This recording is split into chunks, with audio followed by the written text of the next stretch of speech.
Test one, two.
Testing. Okay, we're on. We're live. Great.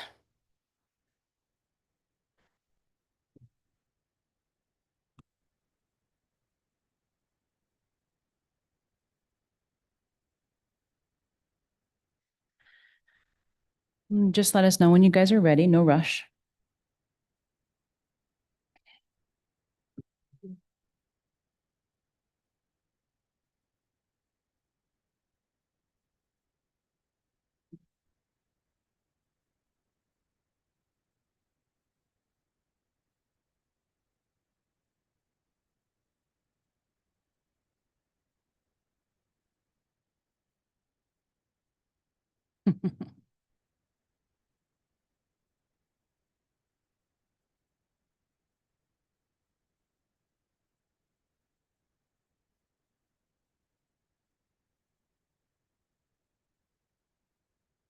Brian, I like your shirt. Thank you. Yeah, Brian. Thank you so much.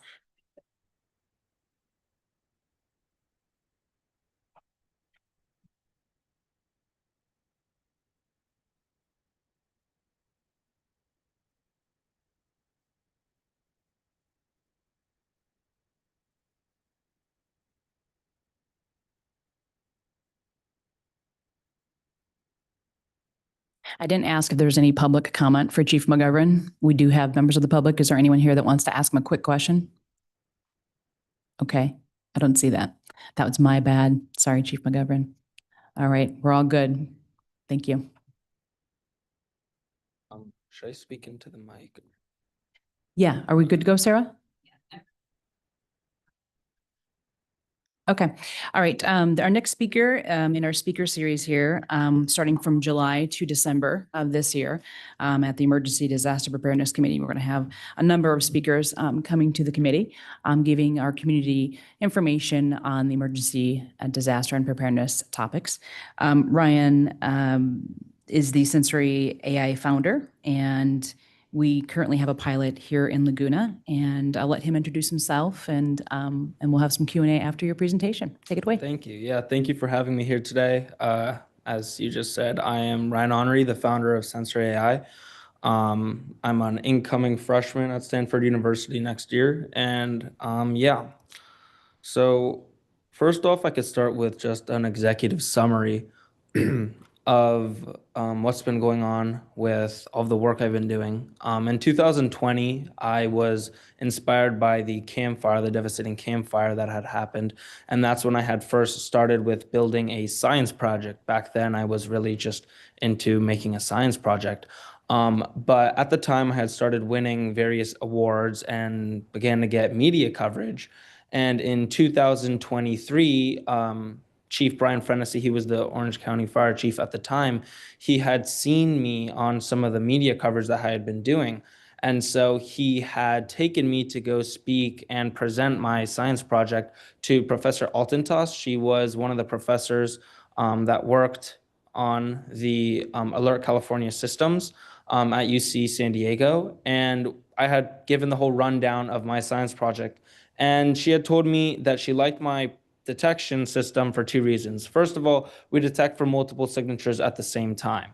Second of all, she liked that we could be very complementary to the Alert California systems, specific to the terrain that we have here in Southern California, because these Alert California systems, they're very expensive, so you can only place them scarcely. And even if they can look miles and miles and they can rotate 360 degrees, the problem with the terrain we have here, because we have lots of hills and mountains, these cameras can't see into these hills and mountains.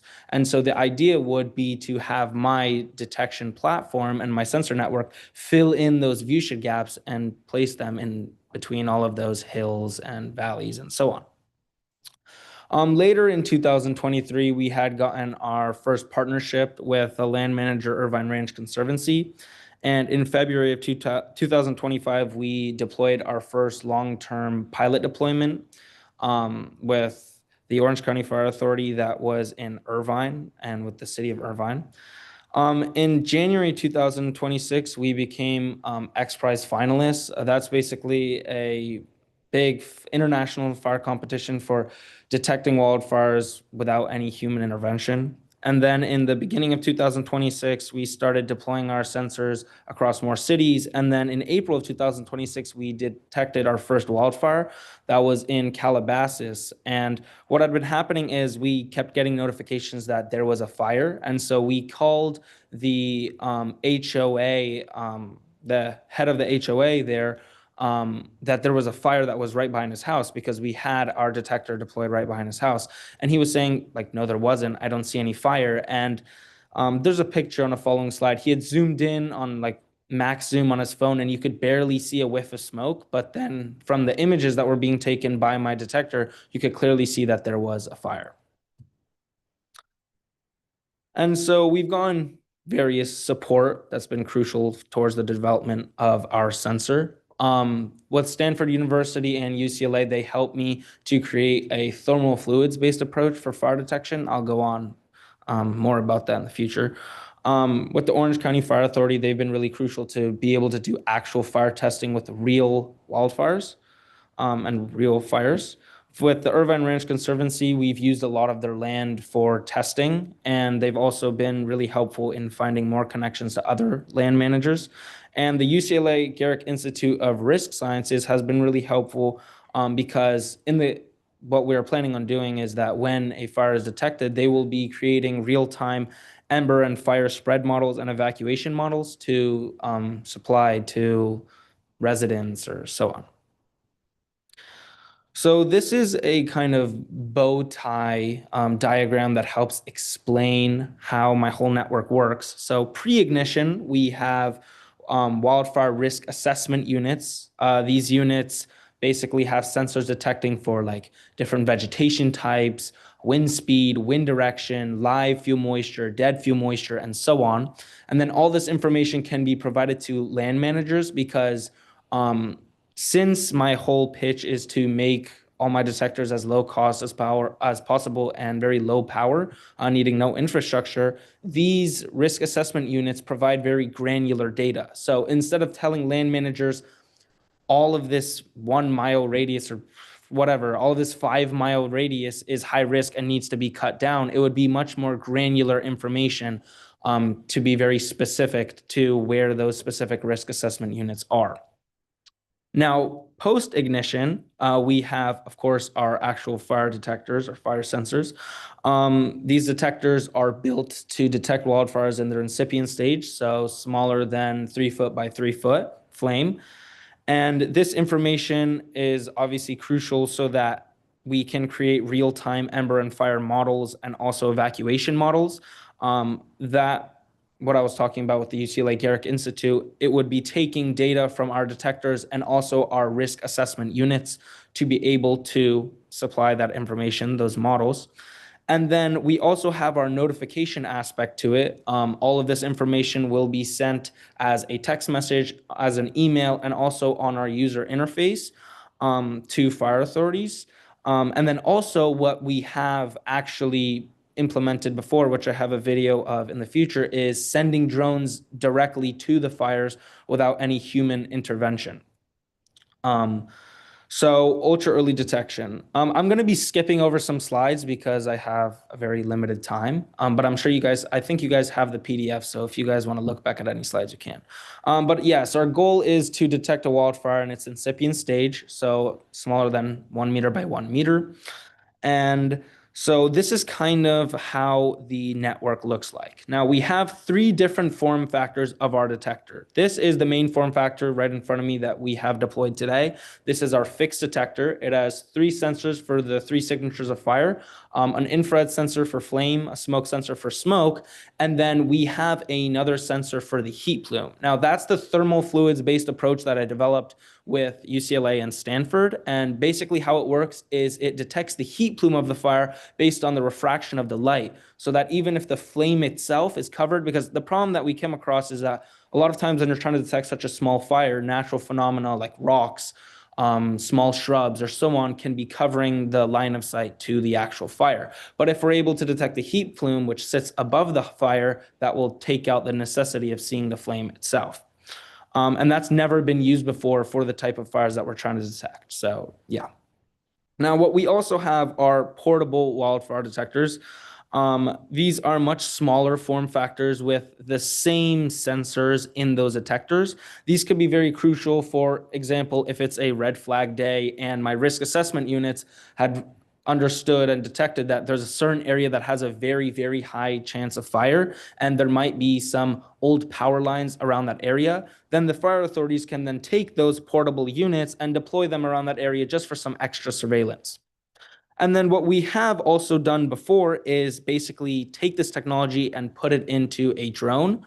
Then this drone could be used, for example, if there's just hundreds of miles of power lines, instead of putting detectors all across those power lines, you could just have this drone fly across those power lines.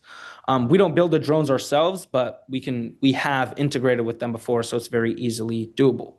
My whole network communicates via mesh networking. So all my detectors can communicate information with each other. And in the case of a fire, it would relay the information from detector to detector until it reaches one of my detectors with cellular capabilities.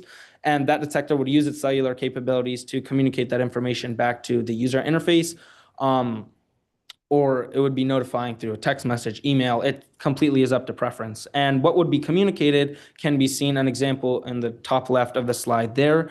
It has the image with the blue circle around where the fire is. And then it has some generative AI, because we have also implemented ChatGPT into help explaining why it believes what it's seeing is a fire, and then also the latitude and longitude.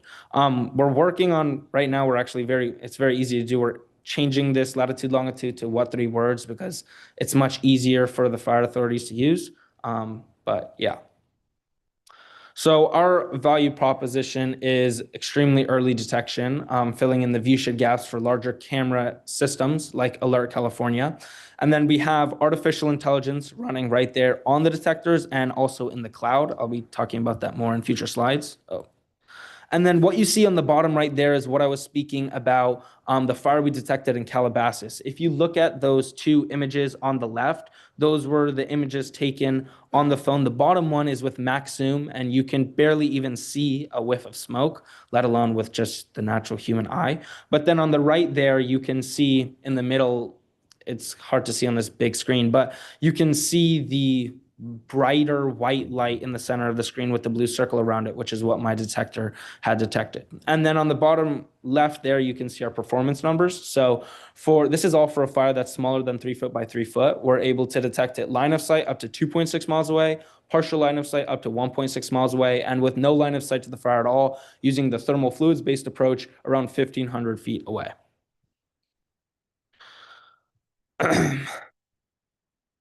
Well, here's an example of a viewshed gap that my detectors could be filling in. Even if those cameras rotate 360, because of that terrain with the valleys and the ridges, it would not be able to see in that area there, which is where our detectors can be deployed. And so this slide here shows the various levels of our artificial intelligence. So the low-level AI, all of my artificial intelligence has multiple layers. The low-level AI has many layers to eradicate issues like, for example, because we're doing like heat detection, there could be problems with like a car exhaust or an animal. And so we have multiple layers to prevent such false alarms, of course. And so if an image is sent to my low-level AI and the low-level AI dismisses it, then the image just gets discarded, so on. If it passes the low-level AI, then it goes to my high-level AI. This means there's a higher chance of what it's seeing being a fire, but obviously this is where it's making the final decision of what it's seeing actually being a fire or not. Now, the high-level AI would then make the decision, is it or is it not a fire? But either way, as long as this image passes the low-level AI, it will be communicated back just to keep on keeping the fire authority posted with what this detector is seeing. As you can see on the bottom, it will be providing why it believes what it's seeing is not or is a fire. And one of the main reasons why we're also supplying this information is because if my artificial intelligence understands that what it's seeing is just a hot pipe, for example, that's sitting in some brush, yeah, that might not be a fire, but a fire authority might want to go and check out what that is anyways, because it might start a fire. Oh, and then that picture that you can see on the right there, that was a fire that we had detected in the semifinals of X Prize. That fire was 2.6 miles away and behind a tree, and we had detected that fire and reported it within 1 to 2 minutes. we can, so this image here kind of shows, well, this is a video. Will audio be playing if I play this video? Okay, so this will show how ChatGPT was implemented into our system. That email, this is an example of like an email you could get. When you click on the link, it'll take you to ChatGPT and then it'll show how the user can use ChatGPT. So I'll just play this video. Um, Can you maybe like turn on the audio, or I don't really know how that would work, but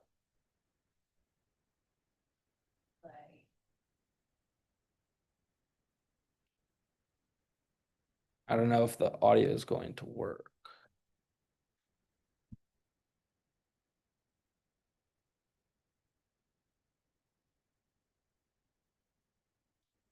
I mean, if not, we can just, okay, I can kind of just explain it. Yeah, I can just explain this myself.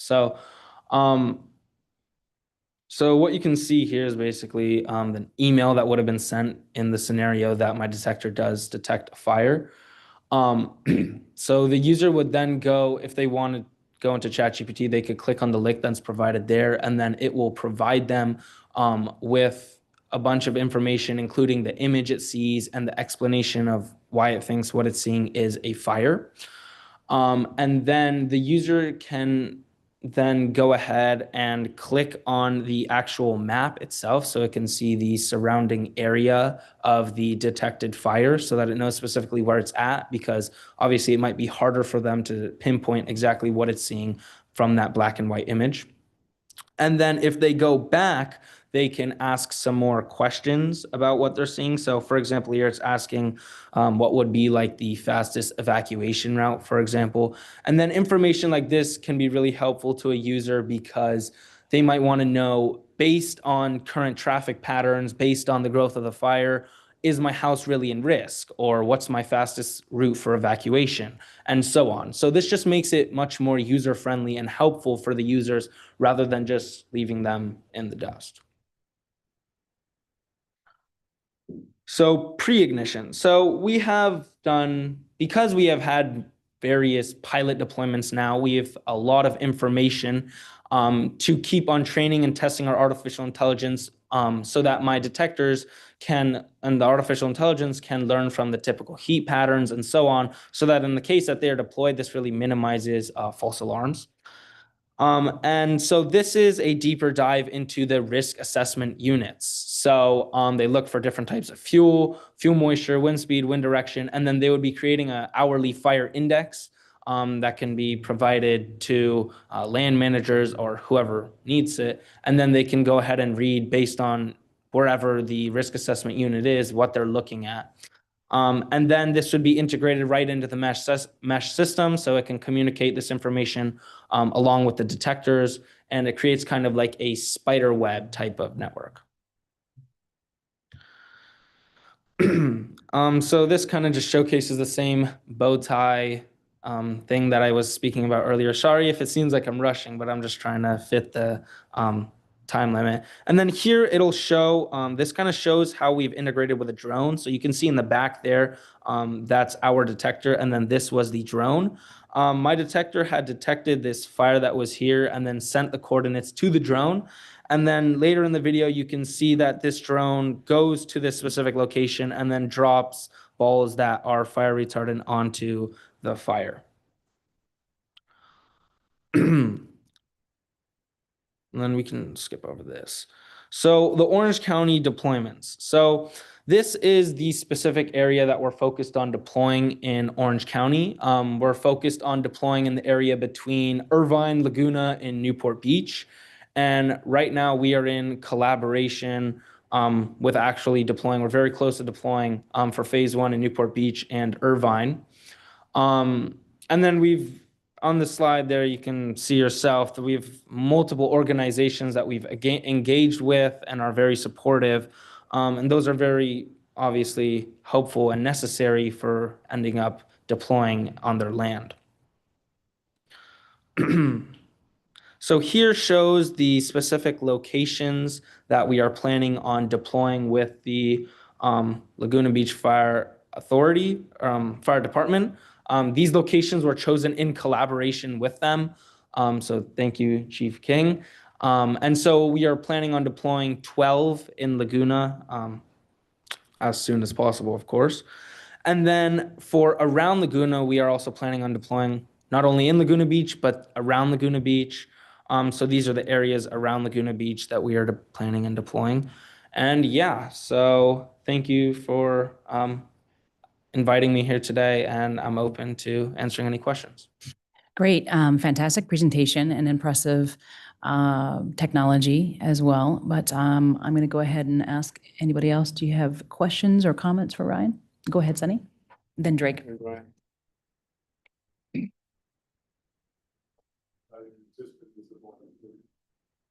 Thank you. Thanks for what you're doing. You mentioned using what 3 words, and I noticed in the email it was using Latin. Is the ChatGPT going to jump over to what 3 words so it's more user friendly? Because the average person doesn't know how to use that. Yes, of course. Yeah, that's an outdated video a little bit. Switching to what 3 words is a very, very easy thing to do for us.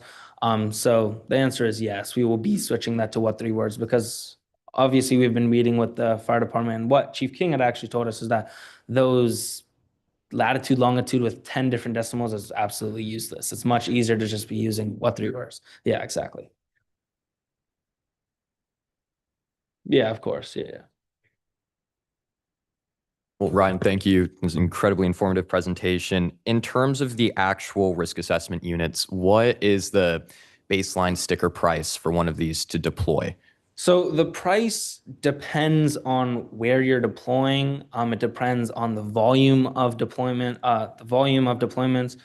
It also depends on what specific detectors you want on these detectors, because it's the same for the fire detectors. It's very much plug and play. Depending on the budget that someone is looking after, you can choose different types of sensors that you want specifically on each detector. So the price varies. Okay. So- And then the user interface itself, is that closed end to the fire agencies and partner agencies, or is that readily accessible to the public? No, that would be readily accessible as well.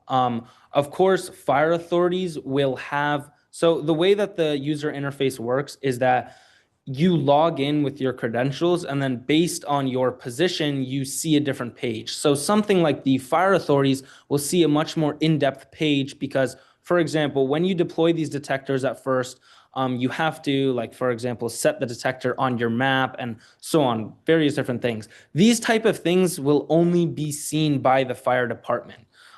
This specific information. Now, what a user will see will be the user interface where they can see the detectors, they can see what the detectors are seeing. They would, of course, get the notification in case that there is a fire. So yes, this user interface is readily accessible, but the difference is that a normal civilian will be seeing much less than what the specific fire authority will be seeing. Layman's terms. Yes, exactly, yes. And then, sorry, one more, Shelley, I apologize. In terms of the actual risk assessment units, when they're deployed, is there a timeline for phase 2 specifically? Do we know when they'll be coming to Laguna Beach? Or Well, have we not gotten there yet? That depends on Laguna Beach. Of course, we're able to deploy whenever, so it would be like less on our end and more of Laguna Beach's end. Well, I'm excited to see how this committee can help ease that process along. That way we can have this incredible product here in our city. That's incredible. Thank you. Thank you, Ryan. Agree. Go ahead, Dr. Judge. A series of questions. The first one is, before the Pacific Palisades, there was the Lockman fire, where there was a fire that went underground for 1 week before bursting out into the Pacific Palisade. Would Sensory AI be able to say to the fire department, hey, there's still a risk of fire, continue to extinguish the fire? Yeah. So that's actually a great example of where sensor AI can be used, because our detectors would have pinpointed that flame that would have subtly been sitting near or under the ground and then notified that information back. I'm pretty sure that area actually had Alert California systems, but because it had been sitting underground, those systems, that Alert California big network had not seen that fire. So that's an actually great example of where sensor AI would be able to really change the game in such a scenario.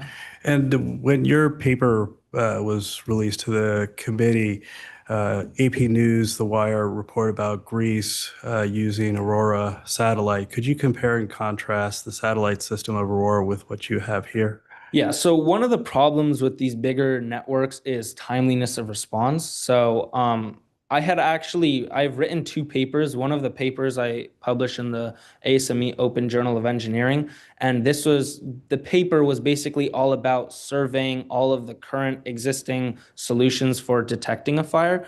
And what I had seen is that a lot of these systems, not even just camera systems, whether they're more expensive, cheaper, newer, older, they all lack timeliness of response. By the time the fires are detected, they've already grown out of hand. So it doesn't matter if you can communicate this, if you can look over miles and miles and miles, if this fire has already grown out of hand, especially with the type of terrain we have in Southern California and the wind-driven fires we have here. If this fire has already been going on for 20 minutes and it's big enough now that a satellite system is seeing it, then it doesn't really matter because this fire is already like an anomaly. The way I like to explain it is kind of like cancer. If you detect it in its early stage, then you can get rid of it and go on with your day. But once it gets into its later stages, like stage 4 cancer, then it becomes an anomaly. It becomes much more lethal and it becomes much harder to deal with. So, yeah. That's a great analogy. The third and last question is looking into the future. You have evacuation routes. What about being able to, using AI, say to Chief King, station 1, station 3 respond with certain amount of engines, the type of engines that perhaps they need, and then maybe send to Chief McGovern, your drones are needed, and then to the burn units, which there are 2 here in the county, get ready for burn casualties. Yeah, so the way we have it right now is we have our detector notify the battalion chief that's on duty. And then because at the end of the day, we want the final decision made by the person. We don't want to take people out of charge, basically. While my detectors will be detecting the fires, we would still want a person making the final decisions of what to send or whether or not to send. Because at the end of the day, this is a decision support system. We're not making the decisions. We keep the power in the people. So yeah. But I guess I should rephrase the question. Do you provide recommendations so the battalion chief, could say, okay, station 1, station 2 should go and respond to this fire, not necessarily making decisions, but just recommendations. Yeah. As of right now, we don't make those recommendations. That sounds like a great idea. So I'll definitely be looking into making those recommendations. But yeah, as of right now, we're not making those recommendations. But Thank you. yeah. It's a Go great ahead, Dave. prompt. Sorry about that. Thank you. Go ahead, David. One of the factors you bring up is the fuel moisture content. Where do you get that data? Well, we would have our own fuel moisture sensors on our risk assessment unit. How would you collect that data? Do you have a spectrometer or something, or what? Well, they would be just specific sensors, so like they could be like plugged into the ground for capturing that fuel moisture. Not buying it. That doesn't work. I mean, you have to take fuel moisture readings. You have to take samples and understand what the content is. Now, maybe there's a way to do it if you have, but that's that involves going out and finding fuel and analyzing it. So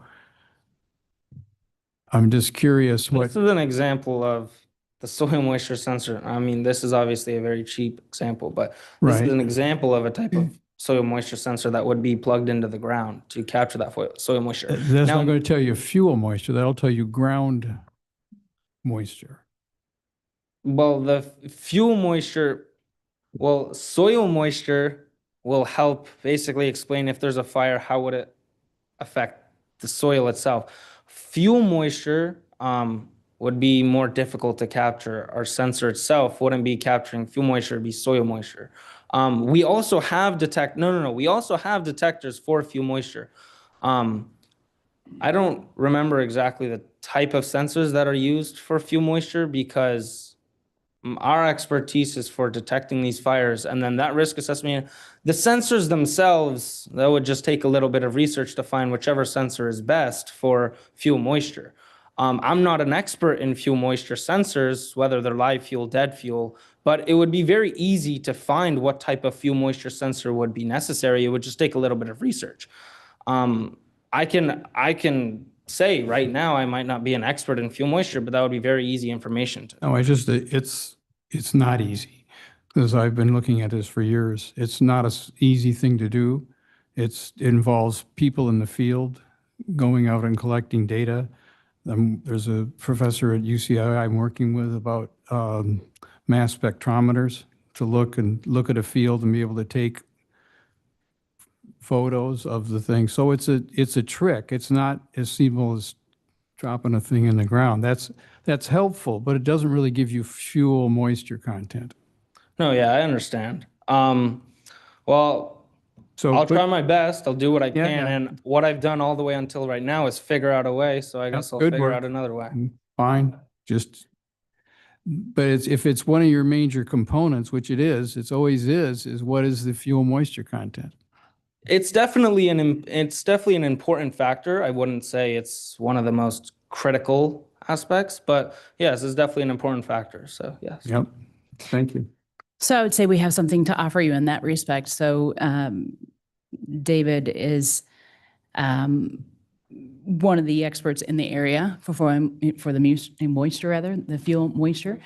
Easy for me to say. And we go out and we collect samples here in Laguna Beach and we report on those. So we have data that we can share with you that your models could consume and make some informed decisions on. So it's, your models obviously are informed by what you're feeding it.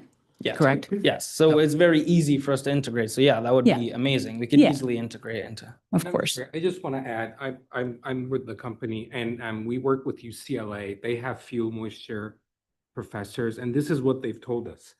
The best indication for live fuel moisture is soil moisture. That's the closest as we get. So there will be much smaller versions of this block with something like this at various depths plugged into the soil at high numbers. So you will be capturing soil moisture in large numbers across areas, which is the closest indicator for live fuel moisture. And then there's a separate mechanism that looks for dead fuel moisture. You put a piece that it simulates dead fuel moisture, connects it, it's a different kind of sensor. And our understanding from these scientists at UCLA is as if you have enough of those spread in the environment, that is the fastest, most automated way to do fuel moisture analysis. The soil moisture for live fuel, and then a separate apparatus for dead fuel moisture. So what they have is they have versions of this box that is like this big. All it does is fuel moisture. It doesn't look for fire. And because it's very small, it can be battery operated. You can put 100 of them on the hills of Laguna Beach. So it's just, and then that data will be fed to those scientists at UCLA who will attempt to do that. But it is a complicated problem. Yeah. The other problem with that is in a wind-driven condition, the fuel moisture content is dropping dramatically. Right. And measuring the soil is not going to give you that data because it's not, the leaves are evaporating and they're dropping, their moisture content is just plummeting in the middle of those events. And that's when it's the scariest for the fire professionals to go in and knowing what the condition is. This plant going to ignite in 2 minutes or is it going to ignite in 30 seconds? Right. So that's a challenge, but you sound like you're up to it. He definitely is. Thank you, Ryan. Do you have something else, Drake? Just to add on to that, Ryan, out of curiosity, the risk assessment units, they have multiple ways of early detection, correct? It isn't just dependent upon the moisture content of the soil, which is what I'm assuming we're trying to get at. Is at the end of the day, this is an augmentation to the other devices that a fire authority or agency could be utilizing. So it has how many ways to determine or detect, aside from just that sensor on the actual REU, how many fail safes does it have? Let's put it that way. Well, the risk assessment units aren't the ones detecting. They're gathering like meteorological information to create these hourly fire indexes. The detectors themselves are the ones detecting. The detectors, they have 3 sensors, there's multiple layers of AI, and then the mini meteorological stations, those risk assessment units, they can have a variety of different sensors. I think that answers your question. So yeah. Thank you. One last question from me.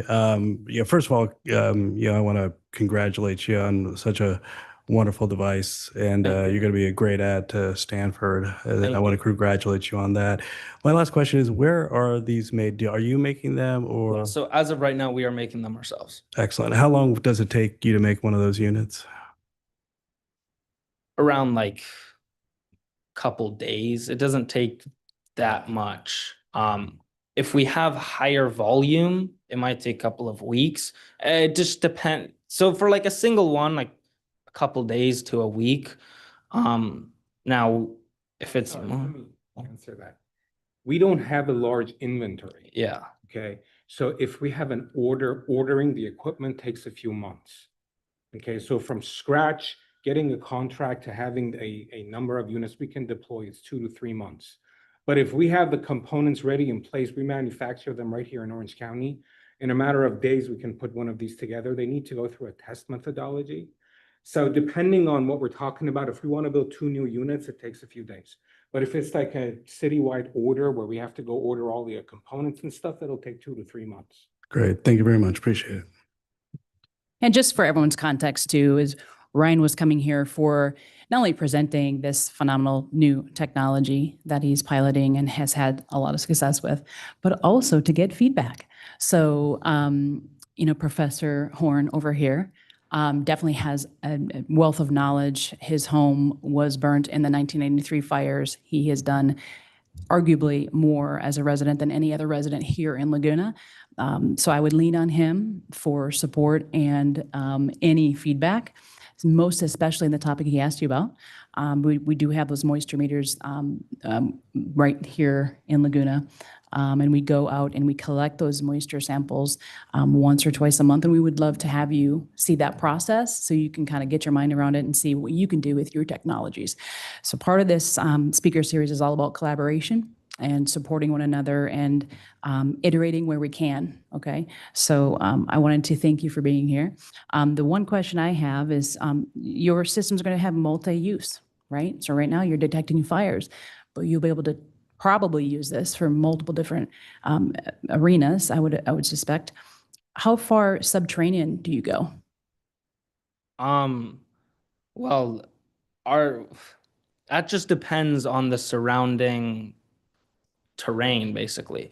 If it's a flat area, then we wouldn't have to have that much of a distance. But of course, if we're having to go over like higher brush or so on, then it would have to be higher up. It's very easy to be customizable. As of right now, I think the highest we've gone is around like 10 feet. But yeah. Okay. Okay, well, that was great. We definitely will have more down the line, and I think similar to what I mentioned to Chief McGovern is we like to be supportive of one another and reciprocity. So please let us know how we can help you. And we already found out in one area that we might be able to collaborate on. And then thank you to Chief King and his staff for piloting with Ryan, and now we're into phase 2 with those extra. Are we going to have 13 or 12? 12. Okay, so 12. And then I guess I do have one last question. Would you ever deploy to residents, and is that worthy in certain areas or not? Deploying to residents personally, yeah, you mean like selling these detectors to homeowners? I don't know if the portable ones work or what have you, if that's even worth it. Well, that would be what idea we have in the future is that If we are able to prove that these detectors themselves are reducing the risk of fires in the case that they are started, we are going to be going to insurance companies and then trying to get them to reduce their insurance premiums.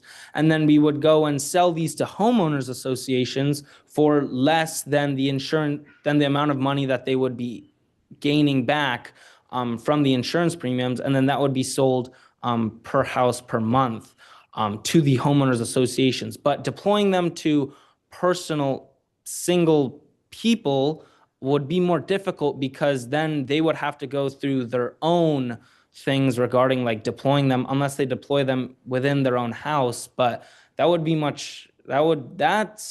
can help might you. not be. We've got ideas like Firewise communities are coming together and we're unifying that goal. So we can do that offline, but I appreciate you answering what you have today and all your time and everyone you brought with you. Thank you so much for doing this. It's not a light task and it's significant new technology. So thank you so much, Ryan, and congratulations on everything you're doing and your team. Thank Okay. you.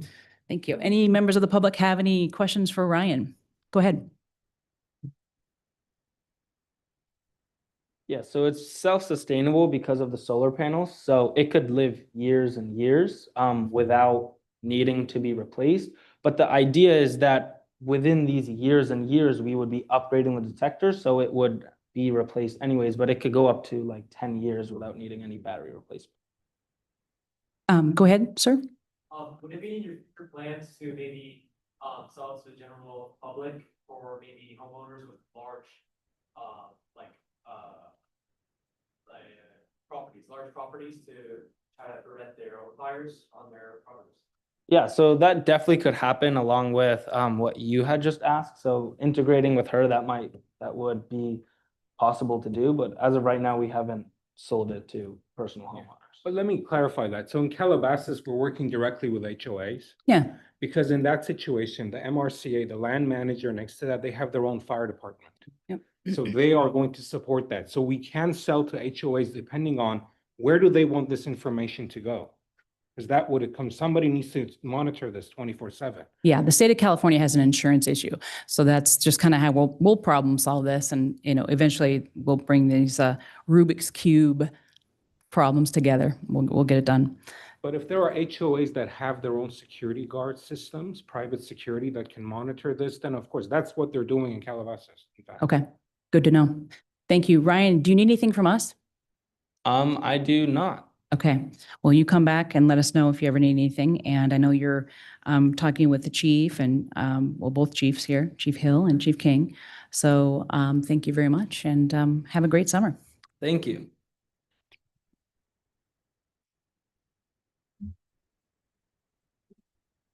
Okay, thank you very much for the launch of our speaker series here at the Emergency Disaster Preparedness Committee. Our former chair, Matt Lawson, had several dynamic speakers as well, but we think ours are better. That's on record, Matt, for you. Kidding aside, we're going to go ahead and get to the order of our business here for the rest of the meeting. We've got quite the agenda and some things to vote on as well. So we're going to go ahead and go to section 3, which is the approval meeting minutes of the previous meeting from June 1st. Do we have any revisions, additions, or edits? So moved. Okay, we got it. So second. All in favor? Aye. Abstain? Okay, we've got enough members. 1, 2, 3. Actually, we don't. So we're gonna have to push this to July. Push and table the meeting minutes to July because we have a new member and a member that was not there for the meeting. So we won't be able to take a vote tonight on that. So no problem. Sorry, to August, not to July. Okay. In July. All righty. Let's close out 3-1 and public communications. Do we have any members of the public at this time that want to speak on anything that's not on the agenda? No, not right now. Okay. Go ahead and close public communications. And going to committee and staff reports.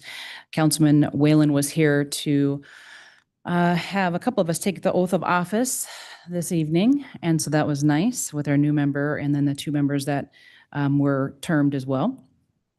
And Councilman Whalen asked me to report out a couple of items from him. He had to leave this evening a little early. He wanted me to mention that on July 16th, the hospital task force will have their first meeting. So those individuals in the city of Laguna Beach were chosen from a large application process, or a lot of people applied. I think there are 16 people that are on that, I believe, committee.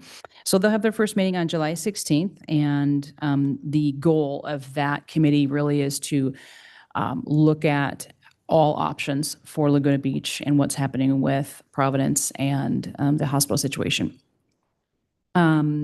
The second item that he wanted me to talk about is the EDPC has its 15th year anniversary this year. It was formed in 2011 out of Elizabeth Pearson had an idea, a resident, and she brought it forth. And Sue Kemp was the first chair.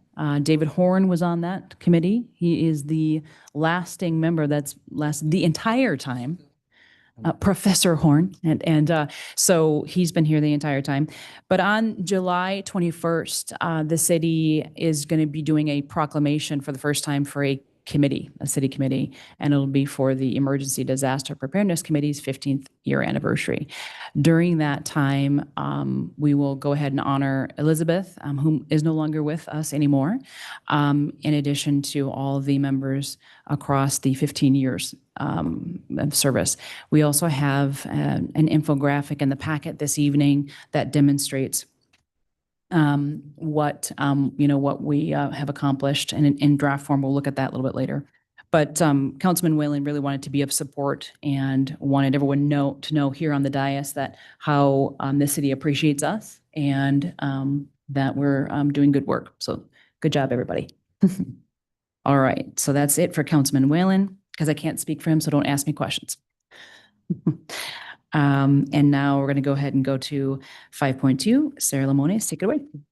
Hello, everybody. We have some updates from the Emergency Management Division. So at the June 9th City Council meeting, Fire Chief King, Police Chief Calvert, and myself presented on the wildfire ad hoc and the progress that has been made so far, how many items have been completed, what's in progress, and some funding options for council for next fiscal year. One of those was a transfer of funds, leftover funds from other projects to fund the Opticom traffic signal priority system. So that's moving forward. Council approved the budget at the June 23rd meeting, in which they approved money for more community preparedness workshops, as well as 2 more outdoor warning system sirens. We have 2 under construction currently, and then it funded an additional 2. So we'll have 4 total by the end of the year. The ones that are under construction right now, one is almost complete. It should be done within the next few weeks. So it's very exciting. We did a test of the outdoor warning system, our second public test on June 16th, which went well. No complaints. We upped our amount of public information ahead of time, no viral videos. Everything went well. The system was tested, which is really important for the public, but also for internally for staff to press that button and to get practice with that. We also are still on track to complete the Emergency Operations Center by end of August. We have the audiovisual and the computer purchase going to City Council tomorrow. Also, over the next week or so, we have a mailer going out to all addresses in Laguna Beach on the updated evacuation zones, as well as information on the outdoor warning system and the public test that we have scheduled for the rest of the year. And then last update, we welcomed 2 interns into the Emergency Management Division for the summer, which is very exciting. They're helping with the new EOC and getting that completed, as well as a lot of other administrative tasks. One of them is working on their master's degree in Homeland Security, and one just graduated with their master's in Emergency Management. So those are my updates, and I am open for questions. Pretty impressive students. Wow. Yes, we were the best. Yeah, the best and brightest. Okay, thank you very much, Sarah. Does anyone have any questions for Sarah? Go ahead, Drake. No, nothing? Okay. I do. So we were at the fire department, the vice chair here, Vice Chair Dodge, and myself and Councilman Whalen Chief Hill and Sarah and I, and we got to take a look at the EOC, and you know, Councilman Whalen's not here right now, but he had so much support behind this when he was up here on the dais, you know, really kind of pushing for that. And a lot of the members here did too. And we wanted you know, for it to be more than just a break room, and for there to be an incident command and everything that Sarah ever dreamed of, we hope. So we're really happy that he helped us do that, in addition to Chief King and all his staff, you know, gave us information and stuff like that to try to support it. So thank you for everything you've done. And it looks, you know, even in its rough form, it looked really great. So thank you for that, and all that you guys are doing. I know, Shannon, you're doing a lot too, and I've been there for meetings. You're always, you know, heavy lifting as well. So thank you very much, Chief King and Sarah and Shannon, whom are here. All right, let's go to 5.3, and we're going to go with Sunny with food, hydration, and shelter. Nothing to report. Okay, that was easy. David Horton, water systems and energy and power. Nothing new from 2 months. Okay.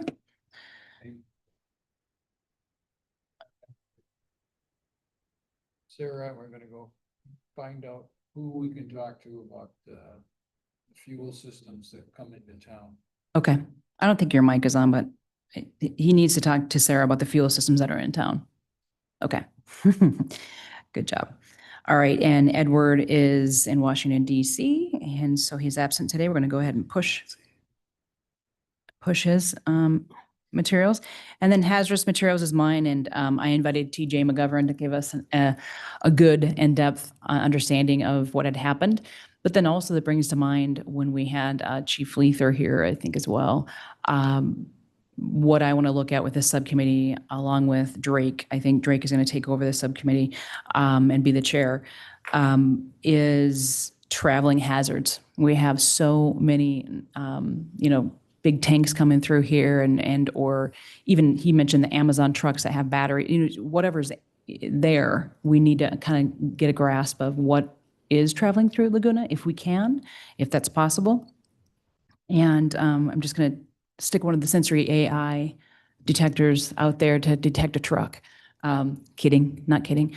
But yeah, so we'll take a look at that on that subcommittee, and that's the thing that kind of came to mind with not knowing what the hazards could be here in Laguna. And the one other is just some of the factories that are actually here off of Laguna Canyon Road and kind of what they're producing. Dr. Dodge actually mentioned that when Chief Lether was here. So that's my report for hazardous materials. Any questions or comments? Okay, great. And let's go ahead and go to 5.4, which we have a surprise for Dr. Dodge and David Horn. In your packet is the Edison International article for the medical kits. David, would you like to give a little understanding and background, and Dr. Dodge, you too? Tell us about that article, kind of the origins of it, and what's going on. Yeah. Well, because Edison has been giving us money for the Fire Safe Council for many years,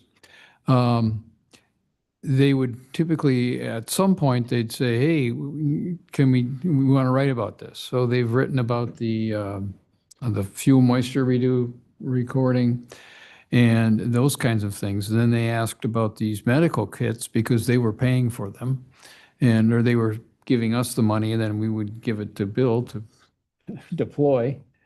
And it was, so that was the origin of it, that they wanted to know, because they thought it was very interesting, and they really supported the idea that we were putting together volunteer doctors to actually be able to respond in a meaningful way if we're cut off. So I immediately turned it over to Dr. Dodge because that was his expertise, and he's the one that put it together. So he spent a lot of time back and forth and wordsmithing with their author, and eventually it got through, and it didn't mean to cause a kerfunkel, where you want to call it, because it was, you know, we talked about CERT related and CERT.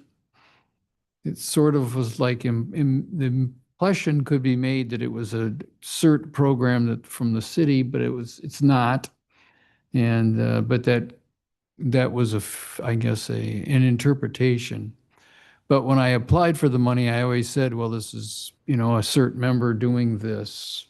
So Anyway, that's the background. So now Great. Bill can tell. Dr. Dodge, would you like to talk about your own article?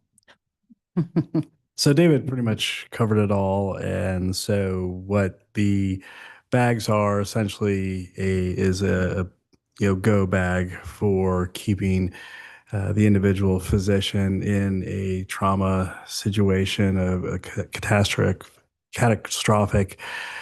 situation where the city's cut off from the hospitals, from any type of emergency response, and being able to care for his neighbors while awaiting for medical care. As people may know from the Loma Prieta earthquake back in, I think, 87 at this stage, there wasn't any emergency response for about 24 hours. So therefore, that was kind of the inspiration for being able to stand up a system where physicians in their communities could assist with traumatic injuries and health-related pathology while waiting for emergency care to come to them during this time.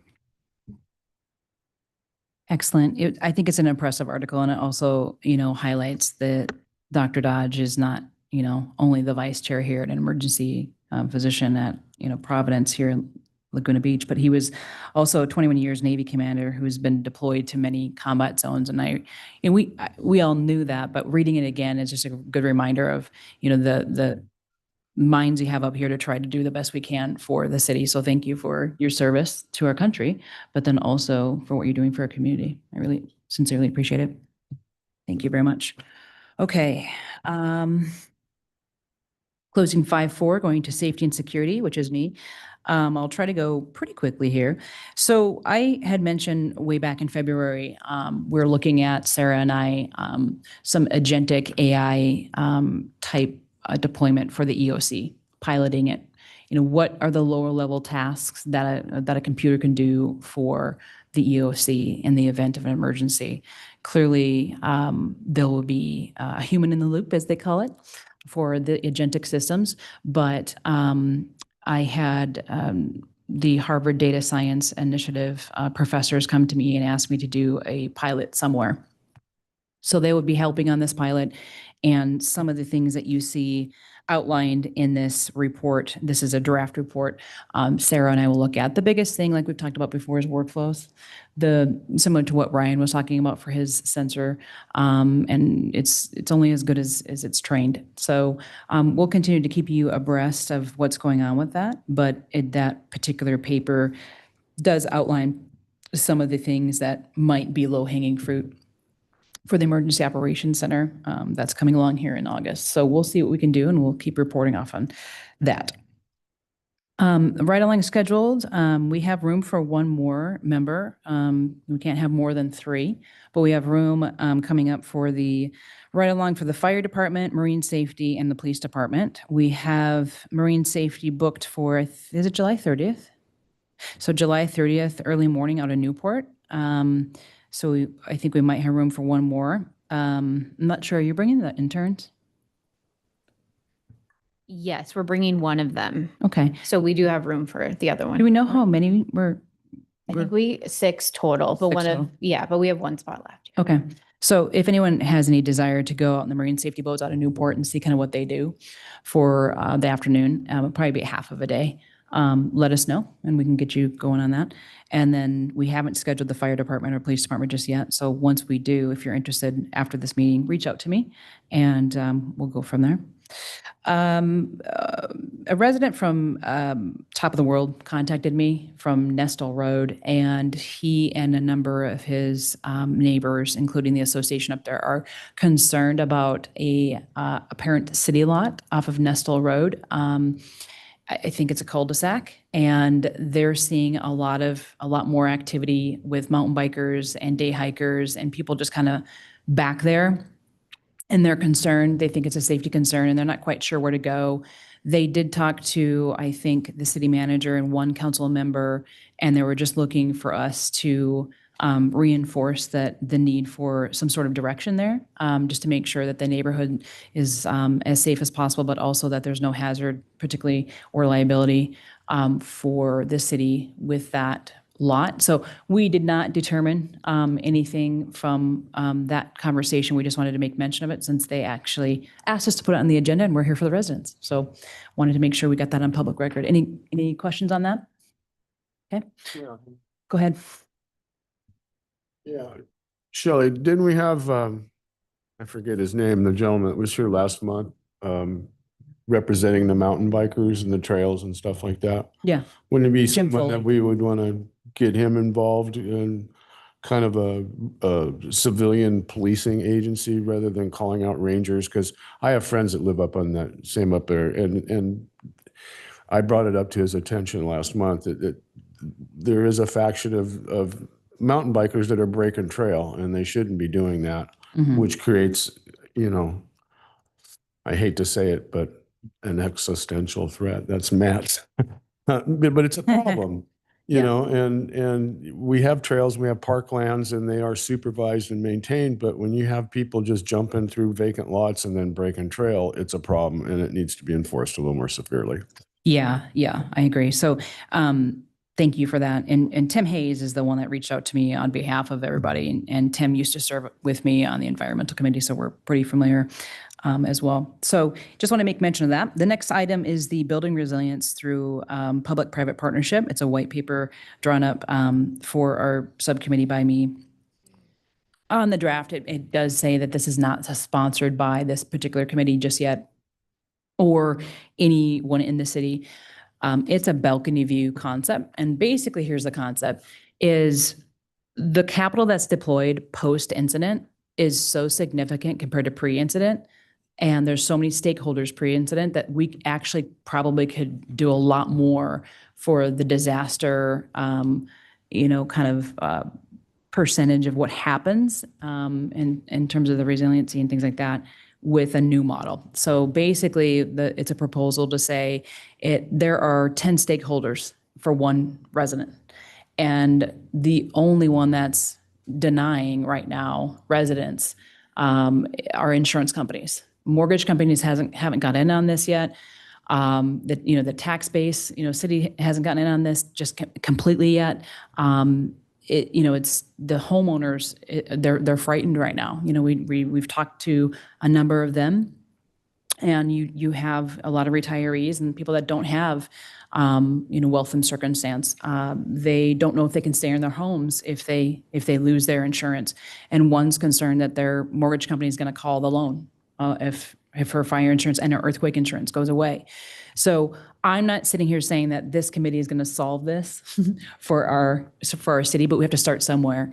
And what I can tell you is it is going to be about those partnerships. And because I've done this for a living, I have a unique skill to bring those constituents together, and I'm going to try to do so for Arch Beach Heights, which is the neighborhood where I'm at with IBHS and Firewise. And we have our first meeting this week, Sarah and I, on the 8th with a director at IBHS, and we'll look at that to see if that will work. And that plugs into this type of model. If we can actually show the insurance companies and, again, all those stakeholders kind of what we're doing, it's never going to be 100% foolproof, but you're not going to be able to get anything better than that, especially with the topography like Laguna Beach and the high severity zone and things like that. So that's what we need to show and demonstrate, and then we can kind of baby step towards some other things. So that is a paper that you guys can take a look at. We can come back in August and if you want to have any feedback and revisions and things too, that's fine, because it's going to be a long haul. But I wanted to make sure I shared that with you. I know in a Firewise meeting recently, I shared it with Councilman Kemp, who's also on the board of Firewise with me. So wanted to make sure it got into your hands too, my fellow members, and see what you thought. And that's, do you have any comments or concerns? No? Good start. Yeah, Yeah. I read all of this afternoon and about lost my eyeballs, but yeah, like David said, good start. There's a few things in here that the partnership, one thing is being in the earthquake committee. I've been pushing and trying to checking every year, every time, for the bolt and brace, and we are excluded because of our zip code. And I think that's just ridiculous. If we can make everybody's homes more earthquake resilient, save not just the fire stuff, but earthquake is also a very important part of it since we are earthquake prone as well as in a very high fire severity zone. I just wish somehow that the pot could be richened a little bit to not really think about zip code per se, but also by need and age of house, and also people that do not have the financial wherewithal to make some very simple, up to maybe, $1,500 worth of repairs that can make a drastic difference on survivability in an earthquake. I mean, we don't always talk about the building falling down, but we just want to be able to, for people can get out and not be left in the building when it falls on you. And, I've already submitted my report for the month, and I'll be talking a little bit about Venezuela next month because I wrote the report before Venezuela happened. But it's very obvious when certain requirements aren't met structurally, catastrophe follows very quickly. So, and being a retired contractor, I did quite a bit of retrofitting in my construction career. And it's nasty work, but it's not all that difficult. And it doesn't have to be that expensive. So I'd like to push on that. I agree. And that's precisely kind of what this document is kind of supposed to be, the spirit of a start, right? And I even noticed some typos in it and stuff when I was rereading it. I'm like, dang it, but it's a draft, right? And so I think at the end of the day, this problem needs to be solved, and I want to do it for at least our small, neighborhood and then community, and figure it out. We'll figure out something, even if we learn more. We're like, whoops, stalemate. We'll learn more, right? Okay, so that's that. And now let's go to 5.6. Welcome to our speaker lineup. So we had OCFA tonight. We had Sensory AI tonight. Daniel Swain from UC Davis, who has visited us before, climate scientist, will be talking about El Nino, the upcoming kind of climate that's coming in mid to late summer, which is going to be unusual. They're predicting an unusual summer.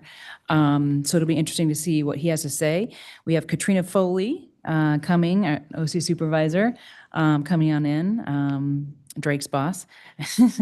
And then we'll have David Min, our U.S. Congressman, coming in, probably October, maybe November. And we've got former FEMA Administrator Craig Fugett as well, whom has gracefully said yes to our invitation, whom will just give us a balcony view again of what's to expect in a situation, what keeps him up at night still, that kind of conversation we'll have with him. He'll be via Zoom, but he served under the Obama administration for quite a few years. And then we reached out to leaders at WatchDuty, SpaceX, Starlink, OpenAI, Anthropic, and basically they'll come and give us briefings on what they're doing for government affairs and kind of offerings to municipalities and governments at large. So WatchDuty will come first, and then the others will kind of join as we move along in the year. We might have to double them up like we did tonight, but that's okay. And we don't need to pack them on all this year, but we wanted to kind of get this going and organize it in a certain way. So that's coming up. Any questions? Okay. Yeah, so we're rocking and rolling on that. The resolution that we passed in June is in the hands of our Councilman Whalen, whom is our liaison, and he wants to get it on the agenda for City Council I believe sometime in August. So that categorically is talking about all the communication gaps in the city of Laguna Beach right now. So that would include internal of the city and then external, which would be visitors and residents and businesses. We want to try to kind of take an approach that will be a little bit more comprehensive than just, kind of perforated, if you will, even by division and department. So he thought it was a good idea. So that resolution will go forward with an ask from City Council, hopefully sometime in August, like he wants. Just want to give you an update on that. And then we talked about the 15-year anniversary. If you take a look at the draft of the infographic we have here, David, you could talk to this. I know that you saw the draft as well. I don't know what page it's on here. 64. 64? Thanks, guys. Okay. So this will go to council to let the residents know kind of what's going on. This is in draft form. So if you have any edits or additions right now, you could let me know now on record, or you can send it to me before the 21st. I would prefer probably maybe by the 19th because we want to print some of these and make them kind of big for the city to see during that ceremony of the proclamation. But yeah, anyone have any comments? Go ahead, Sunny, then Drake. Thanks for including CERT there until the 13th. Well, it's a big deal. It's a big deal for the city, and also most of us up here, if not all of us, are CERT members. So go ahead, Drake. I just want to make sure the final draft that ends up going to public view, will that be produced by city communications with their standardized, graphic development and whatever process they have to ensure that it's, my concern is usage of AI. I don't want to promote the usage of AI in infographic development. I understand it's beneficial for drafts, but I want to make sure that the final product that our community sees is developed by a city staff member or someone on this committee. Yeah, I think we can look at that and see. I mean, I certainly am in favor of that. I'll have to talk to Sarah and see if she wants to do that or not too. AI is a part of our future, and there's no fear in using AI for any member up here. However, I do share your spirit of wanting to, again, have a human in the loop. But we don't want to burden staff with things that we can do if this is just for the committee. So that's something where, I don't know if we have a graphics person. I don't know if we have someone on the team. What I would say is Sarah is our liaison. And so if Sarah looks at this and says, she has some concerns, and that's why it's in draft form, she'll take care of that from the city standpoint. And then if she says it's okay to move forward after draft form, I'm okay with that. But if we feel like we want something more, we certainly can do that as a committee as well. And then just so we know, I will also volunteer myself to do it if we don't want to burden staff with it, just to make sure. Yeah. Well, you're part of the communications team now, so you go nuts. So just let me know. I think, Sarah, when do you want it by if we're going to have these printed? Before the 21st? Yeah. Probably within like a week or so, if you could. Okay. It's already the 6th, though. And just so you're aware, the city does have an AI use policy. So once you create it, you send it to me. I'll make sure it's following all the policies and anything that needs to be done. But I would leave it up to you guys to put it together and create the graphics and all of that. Perfect. Yeah. Okay. Perfect. Okay. So that's a good suggestion. Any comments here? Go ahead. There might be a better logo for the Fire Safe Council than the one you have. Okay, let's do that. I circled it and I put David next to it. Yeah. And then I put Drake's name all over the whole thing. I put Drake, like, big letters right across the whole thing. Just kidding. Okay, all right. Are we good to go with that, guys? Okay, all righty. And now, let's see, moving on. 5-7, Sunny, go ahead. Thank you, Shelley. All right. Well, we've completed our CERT inventory. Now is spread out all over town. So we had several volunteers. We've done the Studio 2, the cage at Suzy Q, and the bin just followed up the other day. And hopefully that was all submitted to Shannon and Sarah for their review with any corrections. I hope there are none. But it's pretty granular, combining several thousand pieces of little things. But it's what CERT owns and what the city's been so great, along with grants from Edison that David Horns procured for CERT. So we do this once a year, and it's good to keep us up to date. And if we need anything, if we need to get anything removed, we go through expired medical gear, training equipment. Things come up during the year that we'd like to have for wish lists, which thankfully most of the time are fulfilled. So we try to keep it fresh. Let's see here. We'll continue doing our all hands meetings per schedules developed by Shannon, our CERT boss. We're going to start our new CERT Academy September 29, and hopefully we'll have, I know we have 60 interested. How many do we have? about 60. So hopefully we'll get a good bunch of them to show up. That would be great. And then we'll be inviting this South County CERT teams for our final exercise and also do some CERT task book sign-offs. So be there or be square. Active shooter awareness training, hopefully will still be July 25, hasn't been moved again, so that's good. I'll be doing a radio class, handheld radio class, refresher class with our radio guy, Rex Theobald, another CERT member. Basic handheld radio, nothing over the top, just how to learn how to push the button and be polite on the radio.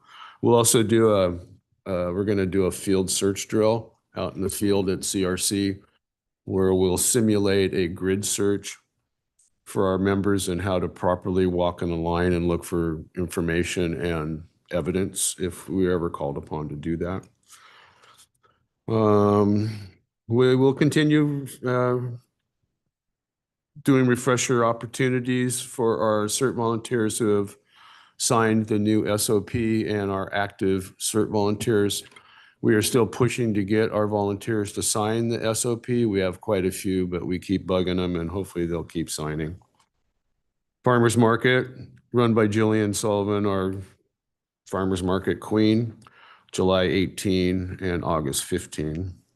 Then we're having our annual picnic. You're all invited to the CRC August 8th on a Saturday from 11 to 2 o'clock.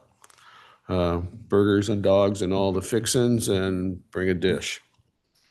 Our next board meeting will be June 21st. We continue to sell emergency backpacks. I just did another current inventory of that and we're stocked well and we should be good. Unfortunately, we always sell a bunch after a disaster. I'd like to sell more before the disaster, but that's kind of the way it works. We currently have no active CERT deployments, which is good, other than we just had 4th of July, and I'll talk about that in next month's meetings. It was a blast, had a great time. Thanks to everybody that was involved. Let's see here.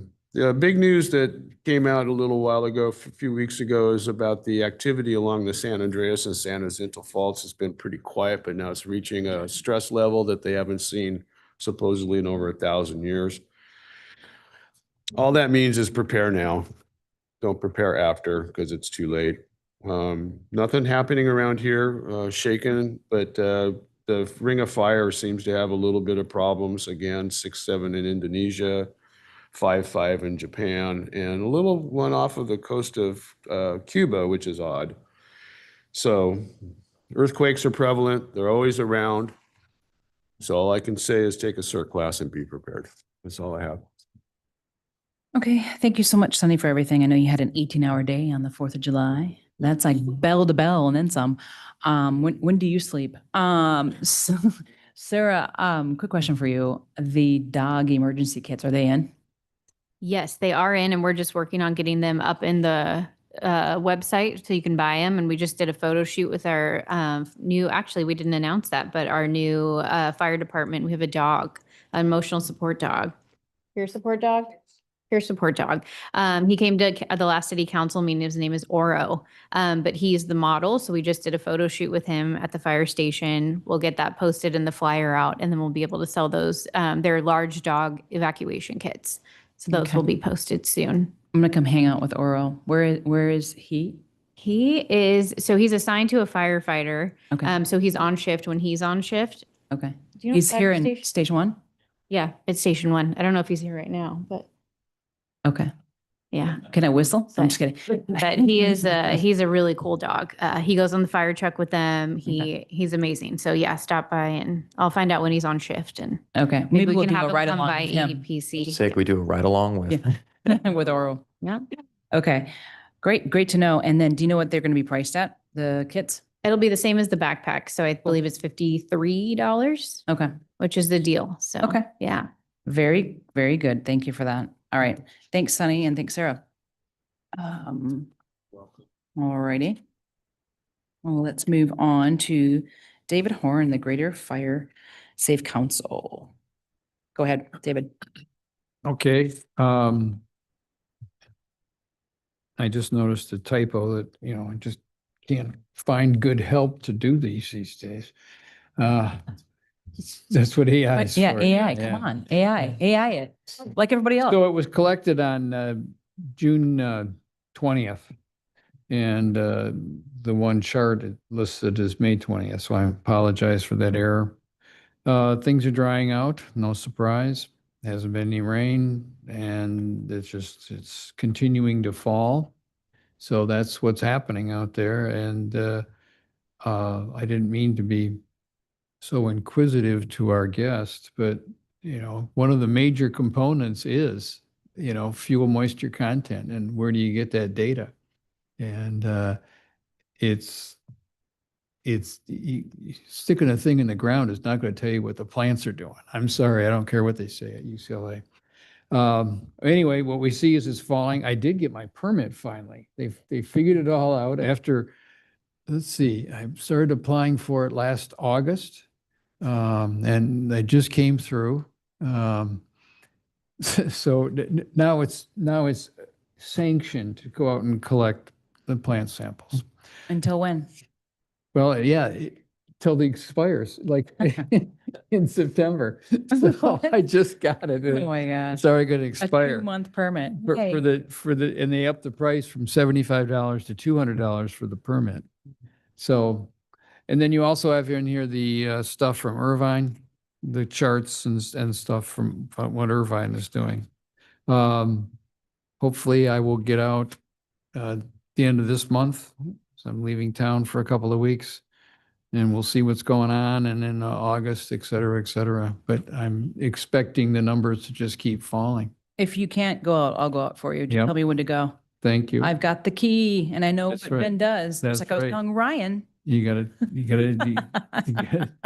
we have an answer for what the number is that moment. And that's, it's a real static thing. And that's why, well, when we get to the next section I will explain that more. Okay. Okay. Thank you, David. Any questions for David? Okay, great. Moving on. Let's see. 5.9, comments, feedback. Any comments or feedback from our members that's not on the agenda? Go ahead. Correction on page 74, my name's spelled.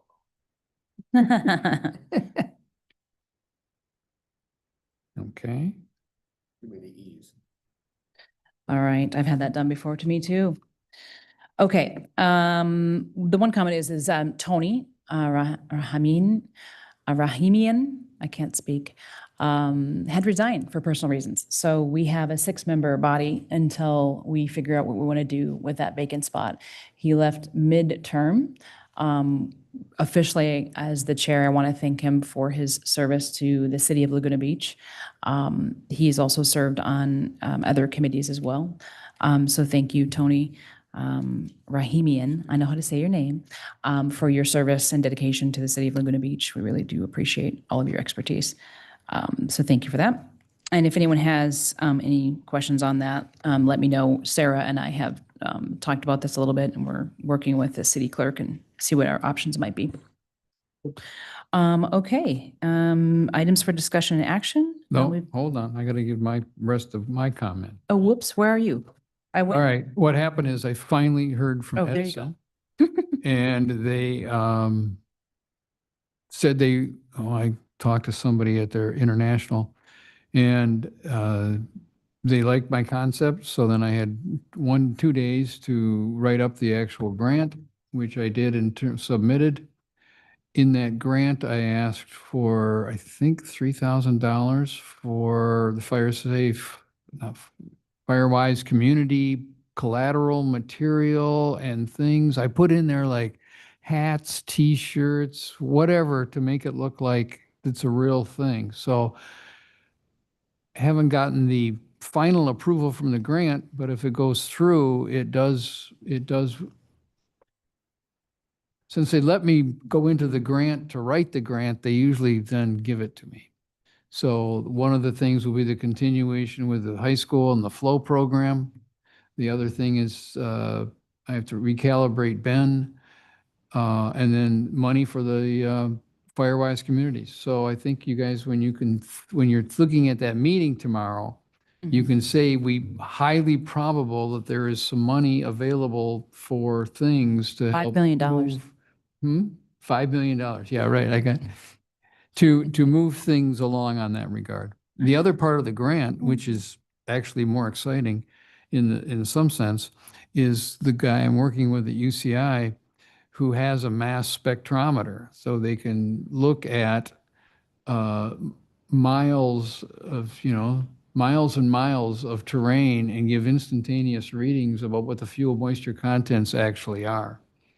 Real time and based on, the plant signature, they're reading it and they can, well, anyway, hopefully, and so the Fire Safe Council, if the grant comes through, it will help him. They already have one machine, it's a couple $100,000, but they think they can make it, kind of limited to the tune of, less than 10,000. So I'm helping supply part of that money to build one, he and his PhD students at Irvine. So, and I think I've got the water district kind of interested in putting it up on top of the is it Ridge Reservoir is the one at the corner of El Toro. And it could see all the way from that point, it could see all the way to the 405, which would be, that's a pretty good visualization of what the real time fuel moisture content is. So I'm excited about that one. So we'll see. Hopefully the grant will come through, but I high probability that there's money for the fire safe community or Firewise communities. Great. Thank you very much for that. I appreciate it. Any questions for David? Go ahead. David. Mass spectrometer gonna kill the boots on the ground, the oven, and also the permits? Since you can Yeah, see exactly. I without, just got a permit, Right. Why would I'm you getting need the a permit? machine. I'm getting the machine recalibrated Right. to be put out to pasture. Right, but you why know. would you need a permit if you can just look and see? No one Exactly. can tell you can't look. Exactly. All right, Exactly. well, that'd be great. Yeah, I would miss having to go out there and do this. So Okay. Thank you, guys. Appreciate that. Any other comments? No? Okay. Moving on to item 6, like we were before. Sorry, David. The resolution recommending an earthquake resilience ad hoc after the Venezuelan incident. I was speaking with Sarah, we were communicating, and we are both on the wildfire ad hoc committee, and we thought, wait, there's so many disasters that can hit Laguna Beach, and we don't want to forget about them.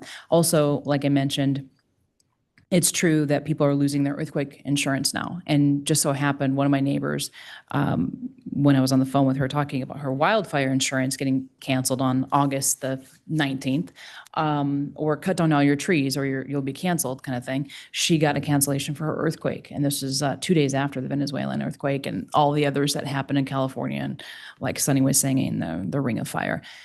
So it's, probably not a coincidence that this is happening. And so we need to be aware of it for our community. And we want to make sure that we're at least, as a committee, recognizing that the severity of that risk to us. So basically what happened with the wildfire ad hoc meeting is, or committee, was after the Palisades fire. The community was just up in arms and saying, what are we doing? And so that was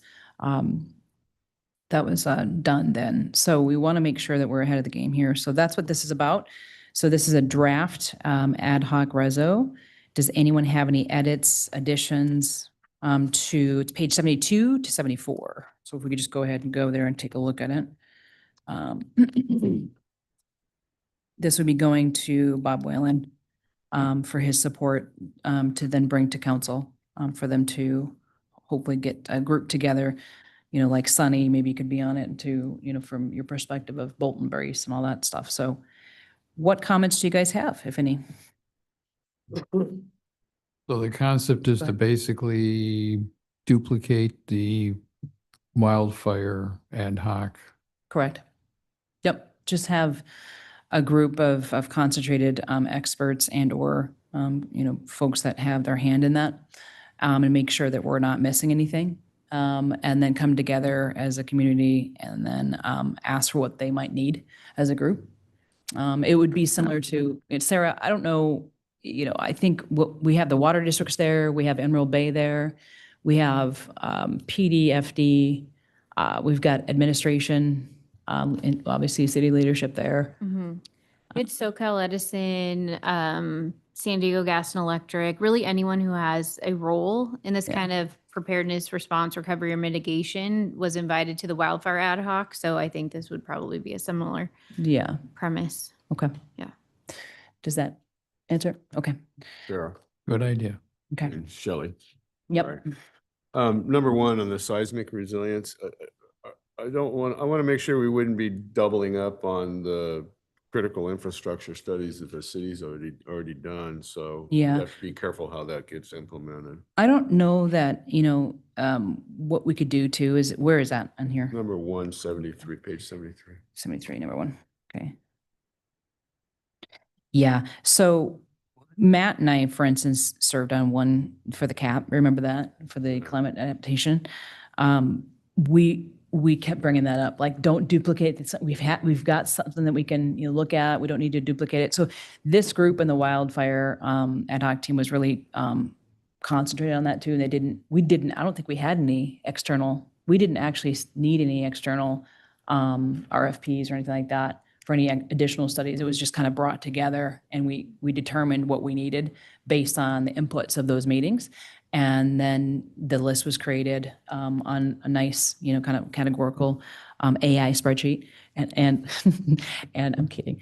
And so, yeah, so it was done nicely that way. So I agree with you that we don't want to duplicate anything. And then secondarily to that, one thing I brought up a few years ago and for a few meetings was during getting the critical infrastructure and fire station, city hall and all those buildings checked and getting the reports done and so on and so forth, is I brought up soft story buildings in town. We have many apartment complexes in town that have soft stories. And we were basically told kind of, well, I don't know how to put this.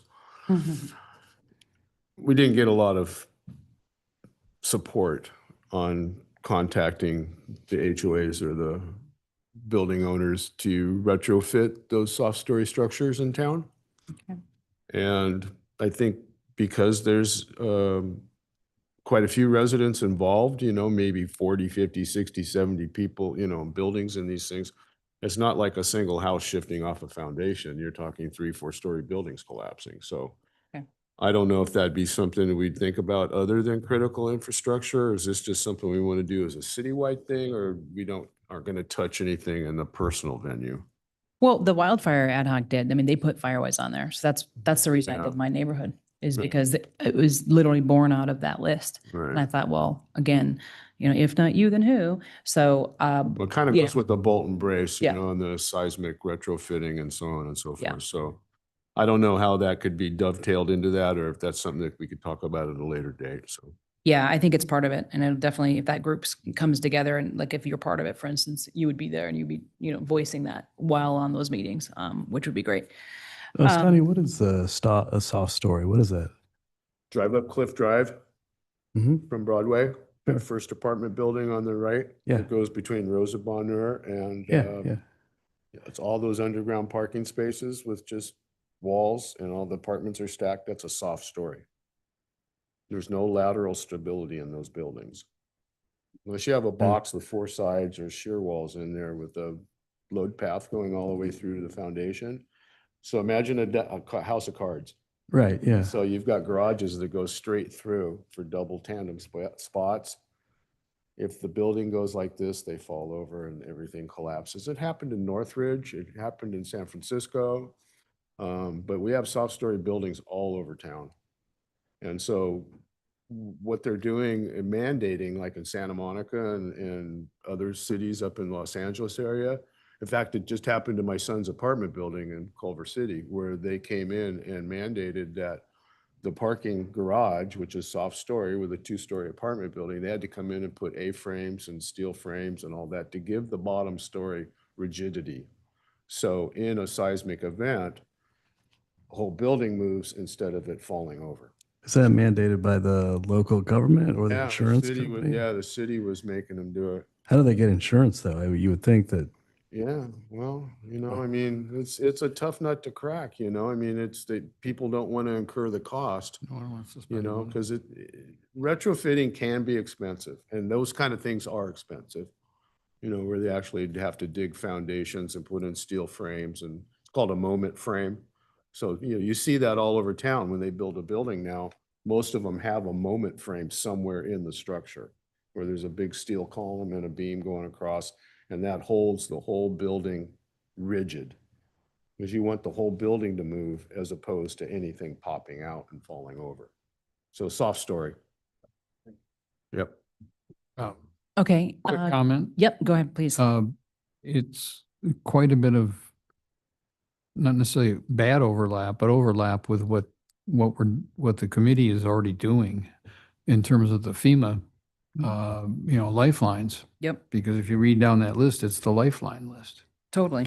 Yeah. which is not bad. I'm just, just noting that our committee is doing part of this, but I like the idea of a bigger ad hoc, more formalized, as with the fire, because it really focuses attention on everything. Mhm. So I think it's fine, but there is a lot of overlap with the FEMA lifeline approach that we're trying to do.